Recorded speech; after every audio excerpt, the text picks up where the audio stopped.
Time now for sports on 104.7 The Cave. Here's Ned Reynolds. Mike, the intern, Ned Reynolds in the studio. It's Tuesday morning, and buddy, do I have good news for you? I have some great news. Great news. Getting a raise, right? Yeah. No. After 3 weeks, your man, Mike the intern, finally got his first win in fantasy football. Thank you, God. Your team won? We finally won. Get this, though. It was me and another guy. We were both 0-2. He had 152.96 points. A ton of points. Because he had Thielen, who got over 30.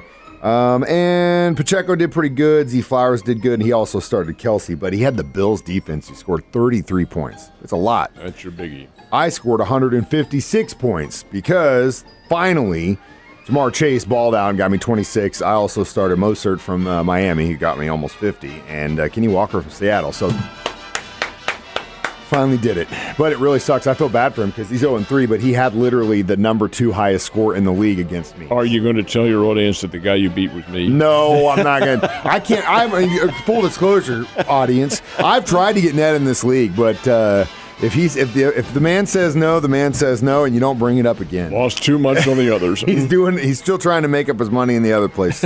I told him just burn it down and move over, but he's not listening. All right, so of course it was all fun and games and Taylor Swift songs at Arrowhead Stadium on Sunday, but one thing was of concern, and that was the fact that a big old lineman rolled onto Patrick Mahomes' ankle. After last year, didn't look nearly as bad. But he said he was cautious because it was the same ankle. How's he doing? Well, there's really been no further word out of Kansas City, and my constituents who I have regular contact with don't really know anything either, and that's because the media is so engrossed in Travis. This is nonsense. Utter nonsense. Let's talk football. That's what we're here for, football. What the guy wants to do with his social life is with him, superstar, fine. But leave it alone. Let's talk football. So I can't get anything about him, but I have to believe it isn't very serious at all. And he'll be in uniform next Sunday night when the Chiefs play the New York Jets, and that is a Sunday night game. That's NBC Sunday night game. So we'll have an early or late broadcast here on. It'll be a good game too, and we'll see what happens when the Chiefs go to New York. Fingers crossed on that field, though. MetLife Stadium field is garbage. It is different, and they have to make it very strong because of both the Giants and the Jets play there. Plus, they have assorted college games, not very many, but they are there. So it takes a pretty good beating.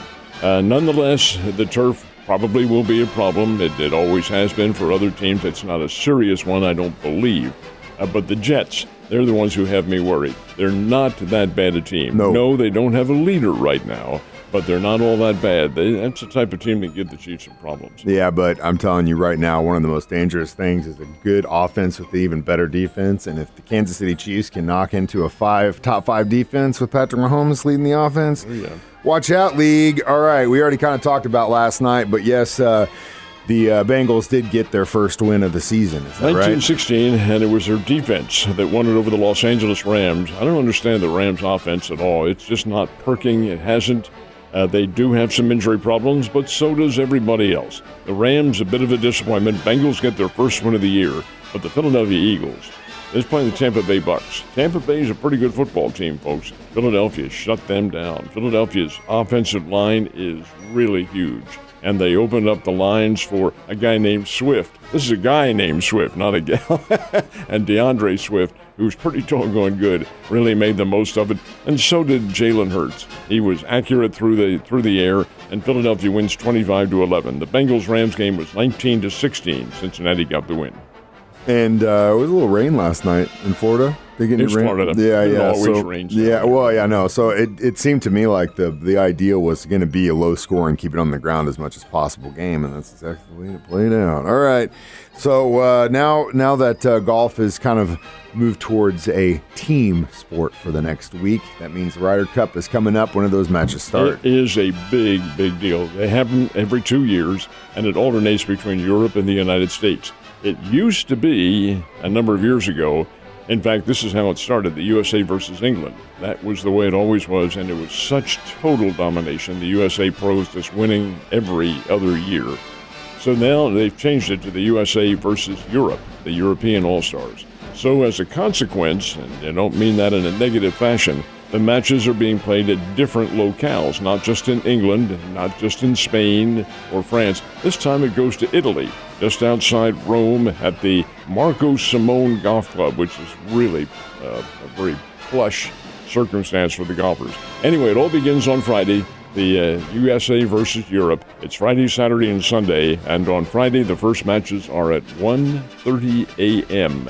Central Time. There is a 7-hour difference between Italy and the Central Time Zone, so the times are going to be skewed, but there'll be 2 sets of matches on Friday, 2 sets on Saturday, and the championship singles coming up on Sunday. Should be very interesting. The European team is favored. I'm not the only one that got good news this week with my first fantasy football win. Mizzou Tigers are now in the top 25. Yeah, and I have to admit to you, I'm a little bit surprised at this too, because really, other than the Kansas State win, and that was a 61-yard field goal at the gun. And I would also like to add, if it had been in Manhattan, there was no chance in hell the Tigers win that game. I'm just throwing that out there. But it did happen. I know. And Missouri got the win. Other than that, though, they haven't played anybody. And yet to be ranked in the top 25, well, yes, I'm a little bit surprised. What is in the future for Mizzou? They're coming off a 1-touchdown, 34-27 victory over Memphis. Memphis is not all that strong, folks. They're not weak, but not a real powerhouse. Missouri goes to and will be a pretty substantial favorite over Vanderbilt on Saturday in Nashville. But then things get a little bit more dicey for them. LSU comes into Columbia to play, and then you have the likes of Tennessee, Georgia, Florida, South Carolina, all that on the agenda. Kentucky, they're to be played, and they will be tough competition. There isn't any question about that. So will Missouri be able to hang on to their top 25 ranking? Well, we'll have to wait and see. The football gods will tell us. Yes, they will. And my K-State Wildcats are facing off with the Cowboys Friday night. And that should be a good game. How's Oklahoma State looking so far this year? They're down. Okay, well, they're not the power that they have been. Well, K-State's out of the top 25 after that loss to the Tigers, but if they can prove their worth over the next few weeks, and they've got some tough, I mean, if you say Oklahoma State's not great, but then after that, Texas Tech. Well, TCU. they're not great. They're not a superpower. Now, they're a Division 1A team, and Coach Gundy does a good job of recruiting, but they lost a game to, of all teams, in Stillwater. They lost to South Alabama, and nobody loses to them. It's a Division 1, but it's a lower-level Division 1. And to wipe out Oklahoma State the way they did, now the Cowboys are struggling a bit. Let me ask you a question. Do you think the fans in St. Louis are kind of breathing a sigh of relief this week that is the final week of regular season baseball? Or do you think now it starts to ratchet up to where, okay, now what the hell are you going to do, guys? It's the latter. It's the latter. The Cardinals are too ingrained in the system up there to allow any kind of, it's over, we'll forget about it. No, the fans want those championship back. They're too accustomed to it. Hey, incidentally, I'm glad you mentioned that. I have a couple of tickets for the game on Saturday night against the Cincinnati Reds. Happy to sell them to you at face value. I got to work doing Lexington golf tournament this weekend at Island Green, so I'll be golfing it up, doing my own little Ryder Cup this week. Don't play as badly as I did. But hey, it's been a good season, and Royals, how they've been having even though they've been out of contention for probably 3 months, they're playing fun baseball, and it's been that way for the last several weeks. I told you yesterday too, Mike, that I put a lot of credibility into how these teams end the season. The Cardinals are ending it, I should say, on a whimper. They play the Milwaukee Brewers tonight in Milwaukee in the next 3 games. The Royals are playing great baseball, and I think this really bodes well for them. They're a young team. They've had trouble getting together this year, and 102 losses is nothing to praise about at all, because that speaks for itself.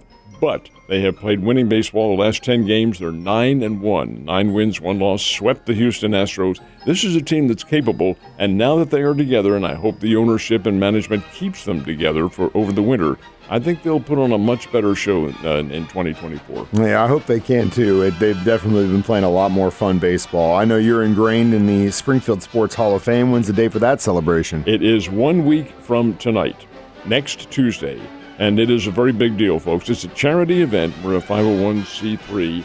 And indeed, the objective of the Missouri Sports, or the Springfield Sports Hall of Fame, is to raise funds for a youth agency. Now, this is funds to create and buy sports equipment for these youth agencies in the Ozarks, and we have been operating since 1987. It's a very, very well-to-do and indeed necessary function. But we use the Sports Hall of Fame as the conduit for getting that done. The event will be held at the Oasis. The get-together, the social hour, begins at 5 o'clock. The event begins at 6 with the opening ceremonies, the dinner, and then the inductions. This year, Grant Wistrom, the former St. Louis Ram and Webb City star, will be inducted, along with the boxer from Willard, B.J. Flores. The hugely successful soccer coach, Jeff Rogers from Springfield Glendale's going in. Casey Garrison Powell. And many of you remember her. She is only the second all-time leading Lady Bear scorer, Casey Garrison. She will be inducted. Barb Coward, a longtime official at Drury, and Bevo Looney, who when I came here as a young reporter back in the late 60s was reputed to be the fastest human being in the history of the Ozarks. He will be inducted. And the Marshfield Lady Jays basketball team from the 1980s and 90s, 102 straight wins, and they had 7 state championships, 12 Finals Four, many of the famed names in area basketball. All that will be there. It is next Tuesday night at the Oasis. There are tickets available. We advise you to get them now because it is a very big deal. And Ned's going to try and do a foot race with the fastest guy in the Ozarks. That will not happen. Damn, I was trying to get that in. Ned, you have a great day.